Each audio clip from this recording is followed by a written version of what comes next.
Why don't people just wake the fuck up? Wake up to what the fuck's going on around you. I don't understand how you guys can't see it. I mean, every single American can agree that things are not right. Our unemployment rate is almost half. We have something like 53 million people on welfare. 53 million. And no one seems to be asking the question why. Why are things the way they are right now? I don't know if it's ignorance, you just simply don't care, or you think things will just fix themselves, or some stupid illusion that things are going to correct themselves. Things are not going to correct themselves. Things are not going to get better by who you choose to be president. It's too late for all that. We've become unattached to what's important in life. Let me ask you something. What's important to you? Is it your Mercedes in the front yard? Is it your Swiss bank account? Or is it your family and friends? Now, I guarantee most of you said family and friends, but I could bet you I can make up a circumstance that would totally ruin that answer, your answer. Here you go. I am to believe in the near future there's going to be a mass recall of all publicly owned firearms in America. Maybe not all at first. Let's just say handguns, for instance.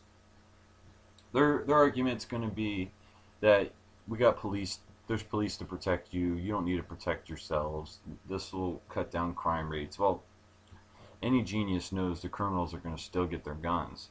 I mean, look at the war on drugs. It's been going on for ages now, and there's still drugs out there. It's actually not that hard to find drugs. Go to any publicly crowded place, such as a bus terminal, the mall, any place like that.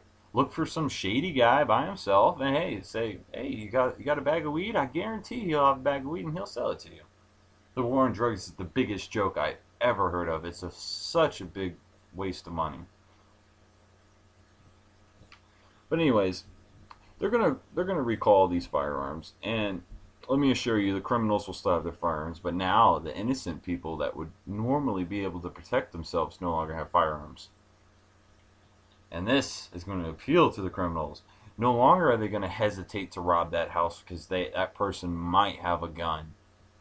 No, they're going to be like, that guy doesn't have a gun. I can break in and out of there before the police show up. I mean, have any of you ever called the police? Notice how long it takes for them to show up to your house?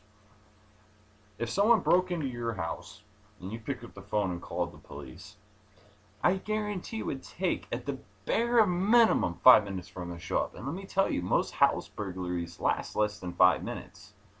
And if they have a gun and they're on some crazy looped out drug and they don't give a shit about your life, they are going to kill you. And by the time the police get there, it's going to be too late. Oh, but you don't have a firearm now.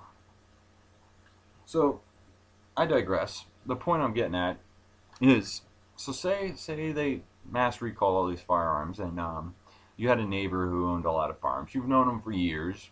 It could have been a kid you grew up with that got a house from his dad. And you've had dinner with the guy. You know, maybe went fishing with the guy or whatnot. And one day you turn on the news and you hear that they're recalling all these firearms. And like I said, you know he has firearms. Well, you turn yours in, and, a month or two goes by, and then you see another commercial saying that if you have any information leading to an arrest for someone that still has their firearms, you'll be rewarded with $5,000.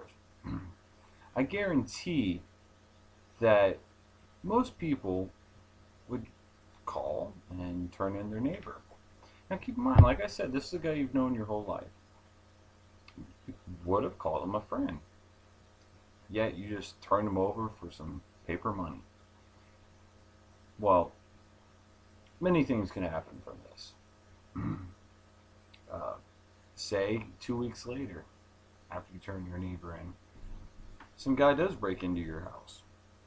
does rob you at gunpoint and decides that, what the fuck, I'm gonna kill this person, and now you're dead. Um, your neighbor's not there with his guns to come rescue you, come take care of the threat, or you can't run out of your house and run to your neighbor's house because he's no longer there. He's in prison for not turning in his firearms. So the point I'm trying to make is we've been taught to conform, and through public schools.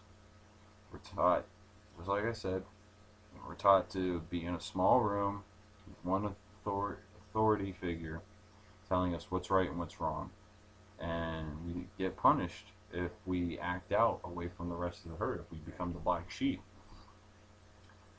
And then some of you might say, "Oh, I'm not trained to conform. That's ludicrous." Well, you are, and I can prove that to you.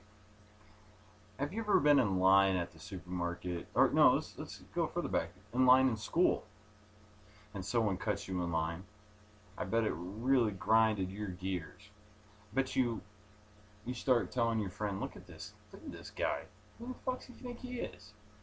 Some of you might have got violent with the person and got into a physical altercation and got in trouble for it. Some of you might have went to a teacher or some custodian staff and told them, hey, this person's cutting in line. That's not fair. Now keep in mind, you know full well that him cutting in line is not really a big deal. You don't think about it, but it really isn't. I mean, what, you gotta wait 2 extra minutes to get your food? I mean, but yet you turn it into a big deal. And the reason you turn it into a big deal is because you're trained to conform. When you see something that's not part of the herd, you instantly ridicule that. I mean, I'm sure everybody in school wanted to fit in, buy the designer shoes, $150 shoes that are just going to get dirty and destroyed, but you buy them anyways because the coolest kid in school wears them. So you're trained to conform from school, and it leads on into adulthood. And because of this, we are all doomed. We're going to be snitching on all our neighbors and all our friends, and because of this, you're probably going to destroy yourself because, like I said, that neighbor that could have been there to save you from that robber is no longer there. Yeah, you called the police, but they didn't show up fast enough. So I want you to think next time someone cuts you in line at the supermarket, or next time you see somebody wearing clothes from Goodwill, or someone that's a goth kid at the mall, or a punk kid with a rainbow colored mohawk. I want you to think why that upsets you. Why do you notice that person? It's not just because they're different. It's because you're trained to conform, and you're trained to ridicule that person because they're not part of the herd. This is my name's Mega, and this is just my 2 cents.